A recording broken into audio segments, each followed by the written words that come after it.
Hola, buenas tardes. Soy Ana Venosa. La materia y el color son la base de la pintura de Gemma Ordóñez. Sus cuadros son de pincelada ancha y abierta. Trabaja rasgos generales y su importancia reside en la expresión que comunica a través de la textura. Podríamos decir que los cuadros de Gemma no son para ver, sino para mirar, para detenerse ante ellos un buen rato. Buenas tardes, Gemma, ¿cómo estás? Hola, buenas tardes, Ana. Muy bien, con ganas de hablar. Yo también estoy encantada de estar contigo y quiero aprovechar para dar las gracias al Grupo GESOR por haberme invitado a participar en este evento y, por supuesto, darte las gracias a ti que me has permitido que te haga esta pequeña entrevista. Voy a empezar con una pregunta obligada para cualquier artista. Gemma, ¿cuándo empezaste a pintar? Háblanos de tus comienzos. Bueno, pues primero gracias a todos, a Gesor y a ti por entrevistarme. Y bueno, paso a contestarte. Comencé en el 2009 como un hobby y comencé con una amiga y pintora que, bueno, que fue mi maestra, Marisa Falagán, que es pintora y esmaltista. Y entonces, bueno, comencé con ella las clases dibujando y luego fui pasando por diferentes técnicas. Pasé por pastel, por acrílicos, por acuarelas y al final terminé con el óleo, que es lo que estoy pintando ahora, óleos. Entiendo que lo tuyo es una afición, que no cursaste estudios en su día, una carrera tipo Bellas Artes. ¿Podríamos decir que eres una pintora autodidacta, Gemma? Sí, sí, por supuesto. Fui aprendiendo poco a poco, enfrentándome con el lienzo y estoy aprendiendo día a día. Está claro que te interesan los paisajes, no solamente los paisajes naturales, sino también los paisajes urbanos. Estoy pensando en tus cuadros sobre las ciudades.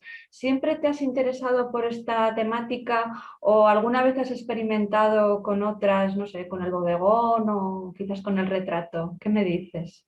No, a ver, he pasado por muchísimas fases después de tantos años y no me interesan, nunca me interesaron los retratos, ni bodegones, ni hórreos, ni ese tipo de temas. Pasé por muchísima clase de temas, pero los que más me interesan y más me gustan, más me llenan, son los temas urbanos. Pues voy fijándome en las ciudades, en las calles, en el mar, en el oleaje del mar, ahora últimamente también por los ríos, entonces es lo que más me llama la atención. La primera impresión que tengo cuando observo los cuadros de las ciudades es que pones un gran énfasis en esas ciudades grises, oscuras, en los reflejos de la gente sobre las aceras y sobre los pavimentos mojados. Me pregunto si hay alguna influencia del lugar en el que vives en tu pintura. Sí, claro, el clima. Como sabes, bueno, vivo en Gijón, en Asturias, y me influye muchísimo. Por eso pinto sobre todo si os fijáis en mis cuadros, el cielo gris, las calles mojadas, el mar con olas. Entonces sí, sí, claro que influye. Lo que Gemma, pasa, bueno, perdona. perdona, Ana, mis ciudades y todo lo que pinto son cualquier calle, cualquier ciudad, o sea, no tiene nombre. Ujú. Y dime, ¿qué técnicas pictóricas empleas y con qué formatos trabajas habitualmente? Bueno, siempre empleo, te hablo de la hora, Sí. siempre empleo óleo con textura. Y el tipo de formato que más me gusta pintar, porque es donde mejor me expreso, es el formato grande. Ujú. Aunque pinte diferentes formatos, el que más me identifico, que me gusta, es el grande. ¿Quiénes son tus pintores favoritos, Gemma? ¿Hay alguna influencia de alguno de ellos en tu pintura? No, mira, me gustan de los clásicos, me gusta Monet, Matisse, Degas, Sorolla, que fui precisamente a una exposición de él antes del COVID. Y me gusta en el contexto de su época, pero no me gustan para nada, ni hago ni intento imitarles, ni me gusta el tipo de pintura que ellos. No lo haría yo nunca, ese tipo de pintura, evidentemente, pero me gustan dentro del contexto de su época. Oye, en esta primavera pasada sé que participaste en una exposición colectiva en la Fundación Álvaro González en Gijón, junto con otras pintoras, ¿no? ¿Cómo fue esta experiencia en tiempos de COVID? Cuéntanos. Bueno, pues la verdad es que fue muy interesante y importante porque participar en ella, porque la Fundación Álvaro González llevábamos apuntadas pues un año, o sea, tardamos en hacerla un año por culpa del COVID y tiene mucha lista de espera. Es una fundación muy importante porque se mueve mucho a nivel de en redes sociales, periódicos, o sea, en noticias, la Sí. mueve bastante y siempre tiene bastante gente que va a visitarla. Lo que pasa es que como nos pilló en pleno COVID, con las restricciones, no tuvo la gente que se esperaba que se tuviese, porque claro, evidentemente no estaba abierta ni el tiempo que debería de estar porque era muy limitada y tuvimos, bueno, hubo público y de hecho vendimos algún cuadro, las 5 pinturas que fuimos y bueno, o aficionadas. Y, y yo este próximo año, en septiembre, voy a hacer una individual, el próximo septiembre. En la Fundación Álvaro González Sí, también, sí, ¿no? hacer una individual. Bueno, pues oye, estaremos pendientes de esa exposición y los que vivimos en Asturias no tenemos ninguna excusa para no visitarla. Te vamos a seguir la pista, Gemma, seguro. Gracias, gracias, gracias. Oye, mira, hay pintores que aprovechan cuando viajan para empaparse de arte, visitan galerías, museos. Bueno, Sí. yo no sé si tú eres de esos pintores que te gusta conocer lo que hacen otros o si por el contrario no eres aficionada a ese tipo de visitas. Sí, sí, sí, soy aficionada. Bueno, de hecho aquí donde vivo visito las galerías, me gusta mucho visitarlas y algún museo, bueno, tampoco hay muchos, pero bueno, los que hay ya fui a verlos, antes del COVID a Meller en Avilés, que salía Sorolla, a Nicanor Piñole y cuando la última que fui antes del COVID, pues fui a Madrid, a Reina Sofía. Ujú.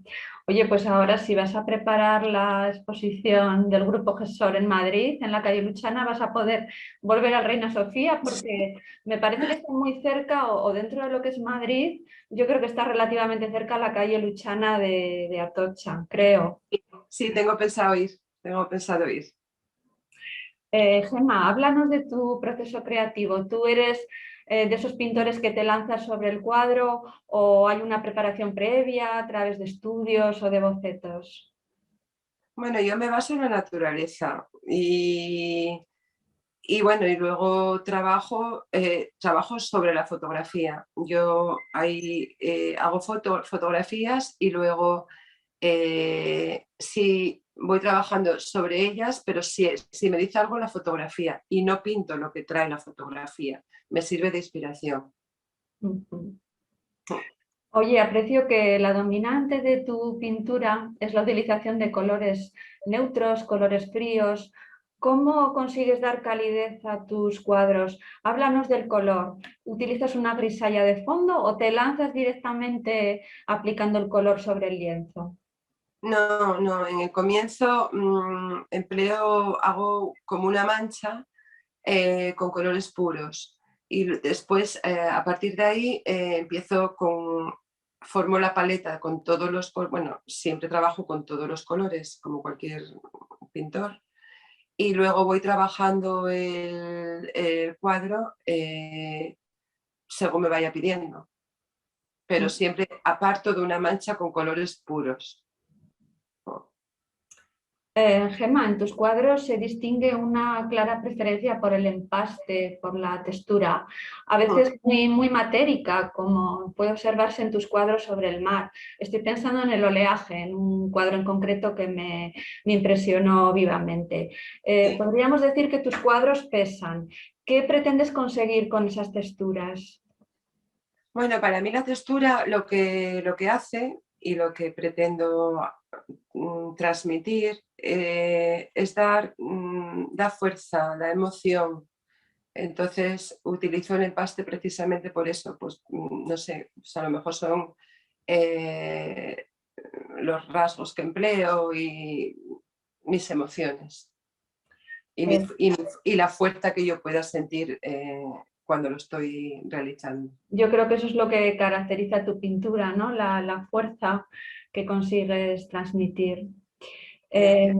Oye, Gemma, ¿dirías que tienes un estilo propio o consideras que te puedes identificar con alguna corriente o con alguna tendencia?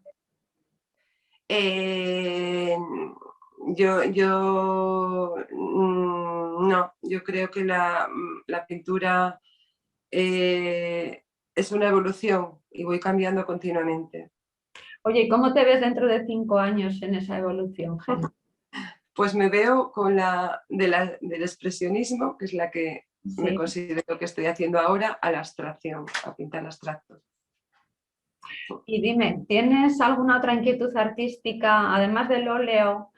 ¿Desarrollas alguna otra actividad?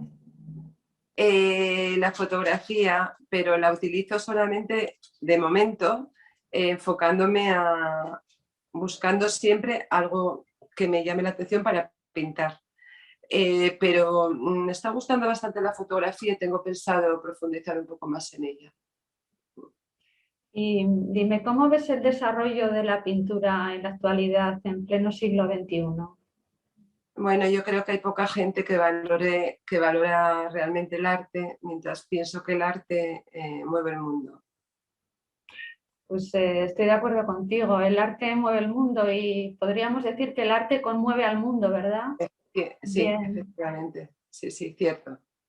Y centrándonos en la pintura española, ¿qué impresión tienes del momento actual? Bueno, pues yo creo que quien tiene un buen marchante es a quien se le valora. Hay muchos pintores buenísimos, bueno, o que yo considero buenísimos, y hay mucho arte a nivel mundial y reconocidos pues bueno, muy pocos, por desgracia. Tienes razón y además supongo que el hecho de vivir en la periferia o en provincias, como suele decirse, pues todavía dificulta más el poder introducirse en los circuitos artísticos. Es un hándicap el vivir lejos de la capital de España, ¿verdad, Gemma? Sí, sí, por supuesto, por supuesto. O en algún punto estratégico donde el mundo del Sí. arte, Italia, Verona, hay miles de sitios donde el arte es más valorado. Aquí, pues no, pues no. Gemma, pues estamos terminando la entrevista y yo quiero hacerte una pregunta para finalizar, una pregunta que es muy típica, pero tengo curiosidad por saber tu opinión. ¿Tú crees que el pintor nace o se hace? Yo creo que el genio nace y el pintor se va haciendo continuamente. Muy bien, Gemma, pues te doy muchísimas gracias por habernos concedido esta entrevista. Te deseo muchísima suerte en esta exposición que ha organizado el Grupo GESOR a través de Gestos y en todas las exposiciones que vendrán después, que van a ser muchas y en las que seguro que tu pintura va a brillar como tú te mereces. Muchas gracias, Gemma, muchas gracias a todos y buenas tardes. Muchas gracias a ti, Ana, y a todos, y al grupo GESOR y a todos. Muchas gracias. Un saludo. Chao. Chao.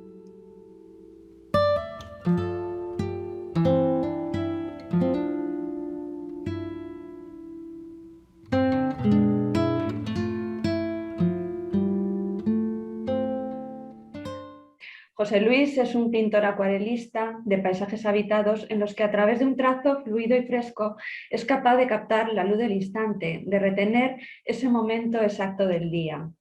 Dicen los que conocen muy bien su pintura que sus composiciones son muy equilibradas y que destaca por su acierto en crear profundidad a través de una serie de planos perfectamente conectados con las diagonales. Buenos días, José Luis.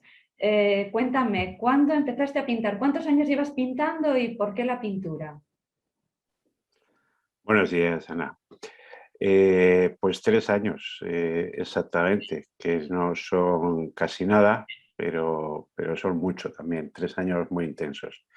Bueno, yo hace 5 años dejé mi vida laboral, o mi carrera profesional, como dicen algunos, pero bueno, mi vida laboral. Y bueno, pues me tomé un respiro para pensar qué es lo que quería hacer, ¿no? Eh, Sobre todo quería hacer algo en lo que disfrutara, ¿no? Y bueno, pues tenía ahí una cuestión pendiente que era la pintura y sobre todo fundamentalmente la acuarela, ¿no? Eh, y empecé y bueno, pues como te digo, lo he hecho de forma muy intensa estos 3 años.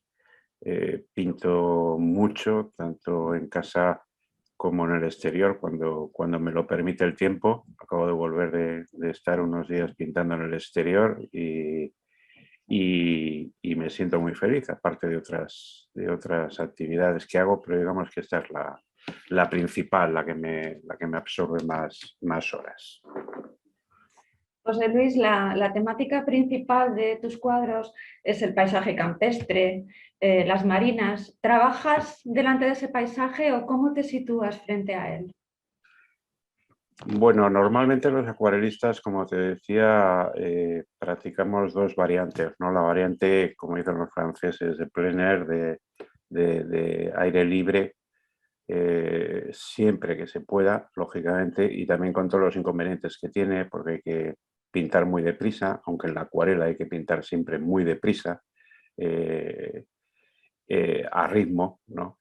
Y luego, pues cuando el tiempo no lo permite o bien las luces, las condiciones atmosféricas, pues lo hacemos en casa. Y en casa fundamentalmente lo hacemos casi siempre pues a partir de una fotografía, pero bueno, eso era antes. Ahora digamos que el 99% utilizamos las tablets y con las tablets ponemos la tablet delante a una distancia y bueno, con eso nos manejamos para hacer un primer bosquejo, un primer esbozo y luego normalmente el acuarelista lo que hace es apagar la tablet. No es como en otras variantes de la pintura, aquí es importante a ser posible no mirar el modelo mucho. Precisamente porque lo que se pretende es que expreses tu paleta de colores, que expreses tu visión específica que tienes de ese paisaje, de esa marina, de ese atardecer, lo que sea, ¿no? Pero ya digo, básicamente las dos técnicas. Has elegido la acuarela como forma de expresión. Me pregunto si alguna vez has tenido curiosidad por trabajar con otro tipo de técnicas pictóricas, no sé, el lápiz de color o la sanguina. No, no. Bueno, yo creo que la pintura es, como todas las artes, pues es una forma de expresión, ¿no? De expresión personal, aunque también es cierto que las artes permiten en muchas ocasiones la expresión grupal, la expresión de equipo, ¿no? Pero cuando una persona, digamos que quiere buscar el expresarse artísticamente, sin estar cursando unos estudios o sin tener, digamos, una preparación previa, yo creo que casi siempre se va a dos formas artísticas preferentes, ¿no? Que son la escritura, en cualquiera de sus variantes, porque antes hacía solo falta un papel y un lápiz o un bolígrafo y ahora pues con un ordenador o una tablet pues también te arreglas, ¿no? Y la pintura. Y dentro de la pintura, fundamentalmente la acuarela. La acuarela, ¿por qué? Bueno, pues porque también todo el mundo puede comprar en cualquier sitio unos godets de pintura, una cajita, un pincel y un bloc y tira para adelante. Luego se da cuenta de que no tira para adelante, ¿no? Porque he ido a elegir la técnica más complicada de todas, con diferencia. Lo que pasa es que, bueno, la gente se piensa que es también la más sencilla de todas, ¿no? Porque con agua y pintura pues se anda el camino, pero para nada, ¿no? Entonces yo con la acuarela ya tengo bastante. O sea, ya tengo bastante con aprender a dominar el agua, ya tengo bastante con aprender a construir mi paleta de colores, etcétera, etcétera. De momento me va muy bien con la acuarela, no necesito más. Muy bien. Oye, José Luis, en tu trabajo se pueden apreciar diferentes gamas de color. Algunas gamas muy tenues para crear la atmósfera general de luz del cuadro, otras gamas más intensas para crear contrastes y matices. Háblame del equilibrio cromático de tu pintura. Antes has citado la paleta de color. ¿Cuál es tu paleta de color? Bueno, mi paleta de color es muy ajustada, ¿no? Es decir, si yo os enseñara ahora mi paleta real de pintura, yo utilizo una Holbein doble que tiene, creo, unos 48 godets, es decir, unas 48 variantes en la paleta, ¿no? Pero luego al final yo creo que todo pintor de acuarela usa 4, 5, 6 colores y a partir de ahí crea todos los demás, ¿no? Yo uso mucho, por ejemplo, uso mucho los colores tierra, uso mucho el siena, tanto el siena natural como el siena tostado, eh, algunos violáceos y un gris de paine, que es un azul acero, para que nos entendamos, y un verde vejiga cuando lo uso, un verde permanente, no un green hooker. Y ahí se acaba todo. Que luego puedes de vez en cuando meter algún color excepcional, sí, evidentemente, ¿no? Pero básicamente uso eso. Y además yo creo que a los acuarelistas se les distingue no tanto por el dibujo, sino más bien por la composición y la paleta. Yo personalmente puedo ver dos acuarelistas muy similares y te podría decir con cierto margen de error quién es quién por la paleta de colores, no por la factura del cuadro en sí, vamos. Pero me imagino que pasa lo mismo en óleo, en acrílico. Bueno, en acrílico quizás menor, ¿no? Porque las mezclas son más complicadas. En tus acuarelas fundamentalmente representas el paisaje natural y también en ocasiones la figura humana. Para algunos acuarelistas este elemento simplemente es una referencia, una forma de introducir una escala en el cuadro. ¿Qué sentido tiene la presencia humana en tus composiciones, José Luis? Meramente accidental. Totalmente accidental. Y en realidad los acuarelistas decimos que cuando cometes un fallo tiene dos maneras de arreglarlo, que es poniendo una figurita o poniendo un árbol. Una de dos. Lo tapas con una figurita o con un árbol. Aunque yo soy pintor de árboles, pero bueno, me gusta mucho pintar bosque, me gusta mucho pintar vegetación, ¿no? Lo del árbol es una broma. Sobre todo son los acuarelistas urbanos. Los acuarelistas urbanos, cuando meten una pata, meten un árbol enseguida. O un arbusto ahí tapando el asunto, o una figura humana. La figura humana, más que nada, se utiliza para crear profundidad, para romper planos, para perfilar bien el punto de fuga de una composición, pero poco más. Es que además la acuarela no da demasiadas opciones con la figura humana. O sea, yo creo que no es que estén reñidas, pero la acuarela se mueve en grandes espacios como las marinas, como puede ser un paisaje rural, como puede ser un paisaje urbano, pero a base de las sombras, de las veladuras, de los edificios. En cuanto entras en algo ya más particular, como puede ser los detalles de una figura humana, la acuarela ya se pierde, o sea, se pierde. De hecho, los acuarelistas cuando pintan un coche lo que pintan es hay una mancha donde básicamente lo que se ve es el parabrisas, ¿no? Es decir, el acuarelista lo que hace es jugar con el cerebro del espectador. Sabe que con que represente el 10% de un objeto, que el 10% significativo, el cerebro hace todo lo demás y construye el objeto. Si queremos pintar un velero, pues es que con que dejemos blancos y hagamos una línea negra que puede ser la entrada al camarote, ya está. O sea, el cerebro automáticamente sabe que es un barco. O la figura humana, tú ves las figuras humanas de las acuarelas y la verdad es que es una auténtica porquería, es decir, desde el punto de vista artístico de dibujo. Pero el cerebro no, el cerebro te dice si lleva un abrigo, si lleva una falda, si lleva un jersey, de qué color tiene el pelo, es decir, se lo imagina todo. En ese sentido. Oye, un aspecto que a mí me genera mucha curiosidad es saber cómo se empieza a gestar un cuadro, los inicios del cuadro y el desarrollo. ¿Podrías describir un poco tu proceso creativo, José Luis? Bueno, ahí ya son las maneras y las técnicas de cada pintor y también la propia composición, ¿no? Si la composición no es excesivamente compleja, por ejemplo, pues una marina pues en un día de niebla, en un día de lluvia, un atardecer, una marina que tenga en realidad tres planos, que puede ser el horizonte, cielo, el horizonte mar y lo que es la ruptura de ola en la playa, eso se puede hacer directamente. Como mucho puedes plantear dos líneas, guardando siempre ese principio de 2/3, como en la fotografía, y tiras para adelante, ¿no? Lo que pasa es que si la composición pues, tiene muchas verticales, tiene distintos puntos de fuga, etcétera, etcétera, tiene distinta luminosidad, o quieres tú jugar con las luces, pues lo que hace siempre es un primer bosquejo a lápiz o a carboncillo, incluso sobre ese primer bosquejo realizas también un primer esbozo en pintura, en acuarela, pero sobre todo con grises y negros, pues para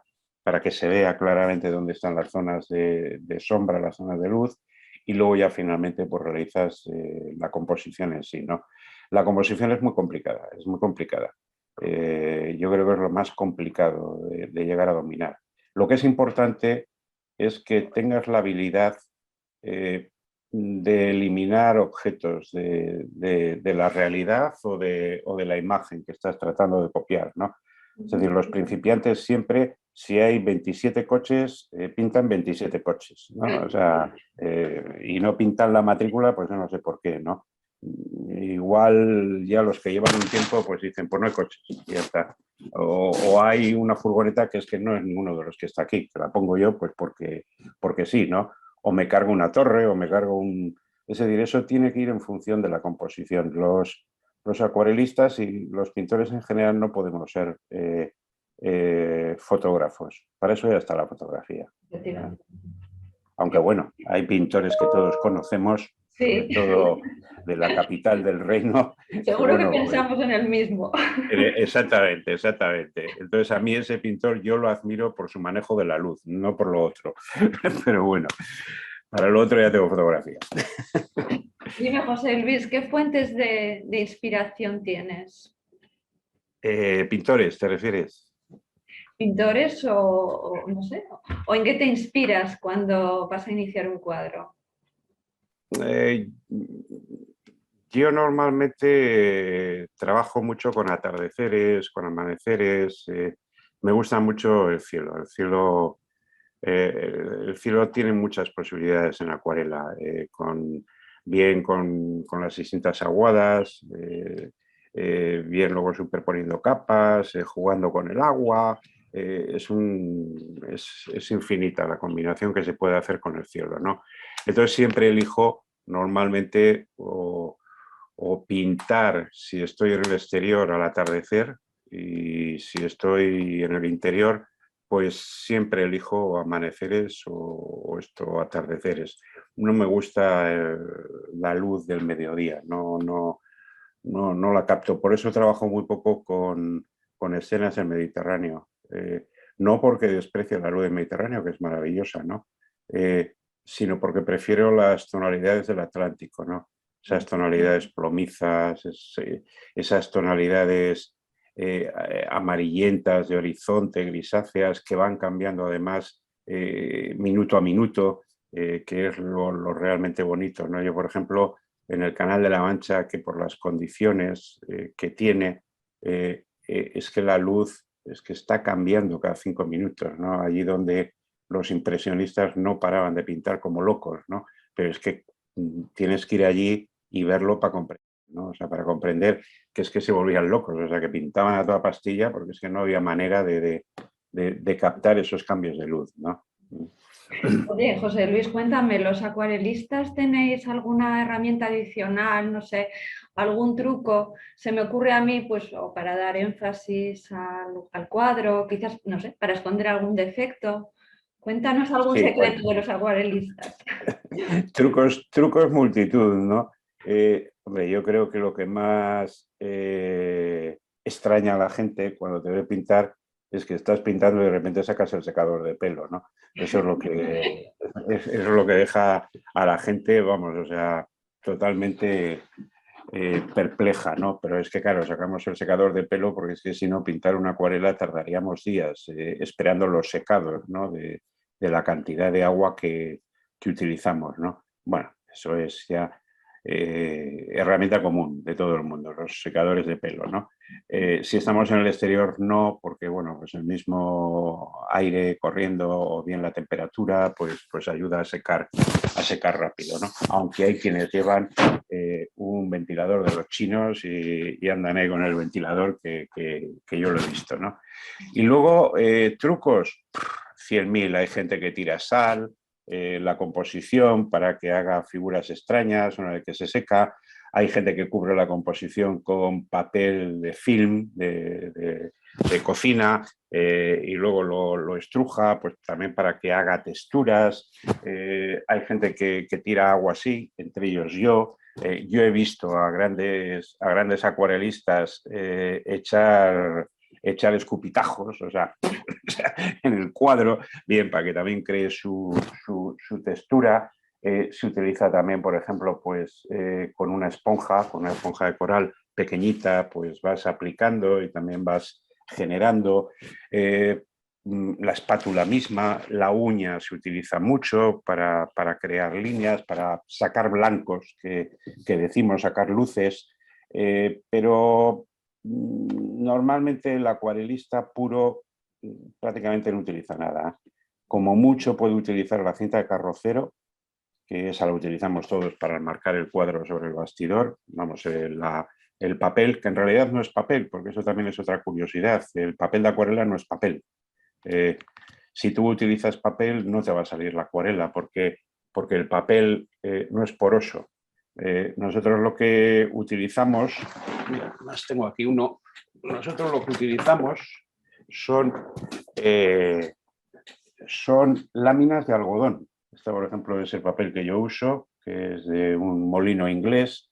Ahora tengo mis dificultades con el Brexit para conseguirlo, pero bueno, pero son hojas de 300 gramos de algodón.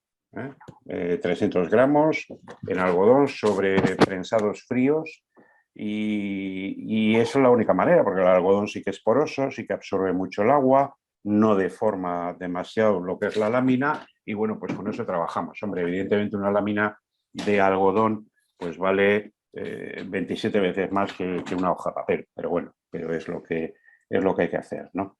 Y ya se me había ido el santo al cielo de lo que me había preguntado. Ya nos has contado suficientes trucos. Bueno, los trucos. Pues eso, que yo básicamente utilizo la cinta carrocero. Utilizo la cinta carrocero para enmarcar la lámina o para establecer una línea que quiero que quede libre, o bien en el mascarador. En el mascarador llamamos en acuarela a una goma arábiga que nosotros ponemos en una zona que no queremos que la pintura la ocupe, pues para sacar luego la luz, para sacar luego el blanco. Y poco más, nada más. Oye, José Luis, ¿te gusta plasmar el paisaje de tu tierra, del País Vasco, ¿no? Estaba pensando en alguna acuarela que he visto en la que es muy fácil identificar la ría de Bilbao, Portugalete, Guecho, paisajes que supongo que para ti son muy familiares. ¿Te sientes atraído por otro tipo de paisajes? Ya sabemos que la luz del Mediterráneo no te gusta para pintar, pero ¿hay algunos otros sitios que te gustaría pintar o que sueles visitar? Bueno, evidentemente mi principal tema es la ría de Bilbao, como muchos otros acuarelistas, porque la ría de Bilbao, pese a que ha sido, pues es una ría atormentada, es muy sugerente. Es muy sugerente tanto en pintura como en fotografía. Las grúas, las brumas, los grises, los azules, es muy sugerente. Pero bueno, aparte de eso, pinto mucho Asturias, porque es mi segunda tierra. Estoy casado con una asturiana, o sea que no me queda más, no me queda más remedio, no es broma, es broma. pero pinto mucho Asturias. Ese tramo que hay entre Colunga y La Villa, a mí me resulta, vamos, me quedaría ahí permanentemente, ¿no? Y luego mucho Bretaña. Ahora acabo de volver de Francia, porque la verdad es que la luz de Bretaña me vuelve loco, Y las grandes mareas de Bretaña y los cambios de luz. Y poco más. El País Vasco tampoco lo practico mucho, porque es un paisaje complicado. El del interior es un paisaje complicado, es un paisaje demasiado accidentado. Lo mismo pasa con Asturias. Si ya vas de la zona central hacia el sur, ya la cosa se complica. Las montañas se pueden pintar, pero al final dejas muy poca luz. Ya no me gusta tanto. José Luis, ¿reconoces alguna influencia en tu pintura? ¿Qué pintores Sí, te gustan? sí, aunque luego cada uno diga que no, pues sí, evidentemente. Yo estoy muy influenciado por Tim Wilmot, que es un acuarelista inglés. Bueno, actualmente las dos grandes escuelas que hay son la inglesa y la americana. La escuela americana pues tiene ahí a Álvaro Castañé y a Joseph Zubik, que son dos maestros de la acuarela impresionista. Y luego, pues, la escuela inglesa a mí me gusta mucho Oliver Pyle, me gusta mucho Porfit. Porfit me ha influido mucho en mi pintura. Y en España, pues, ha influido mucho Mendo, y sobre todo Manolo Jiménez. Manolo Jiménez es estupendo, ¿no? Con sus grandes aguadas indefinidas en la zona media del cuadro, es una maravilla. Oye, si vamos más atrás en el tiempo, ¿hay algún pintor clásico que sea una referencia para ti? ¿O alguna corriente o alguna tendencia que te haya influido especialmente? Bueno, influir no es, pero sí me gustan mucho los prerrafaelitas, aunque ya sé que no es una gran tendencia en el arte, pero bueno, cada uno tiene sus manías, ¿no? Entonces los prerrafaelitas realmente me encantan. Me encanta Turner, que también lógicamente ha influido mucho en todos los acuarelistas, nos guste o no, y el impresionismo. Yo es que no puedo, lo he intentado muchas veces, pero no puedo con el Greco y no puedo con Rivera y no puedo con esta gente, me resulta muy deprimente, lo siento mucho. No puedo. Muy bien, bueno, José Luis, pues nada, pues se nos está acabando el tiempo porque la entrevista ha de ser necesariamente breve. Yo te doy las gracias por haberme atendido tan amablemente, por haberme permitido conocerte un poquito mejor, por haberme desvelado algún secreto de la acuarela que yo desconocía. Muchas gracias por todo. Y claro, también quiero dar las gracias a todas las personas del Grupo GESOR porque me han invitado a involucrarme en este evento tan bonito. Muchas gracias a todos y a todas las personas que nos escucháis y que nos veis y que vais a estar estos días en Madrid. Os animo a que paséis por la calle Luchana número 4 a visitar una exposición que seguro que nos va a defraudar. Muchas gracias a todos y buenos días. Muchas gracias, Ana, y muchas gracias a Jesús.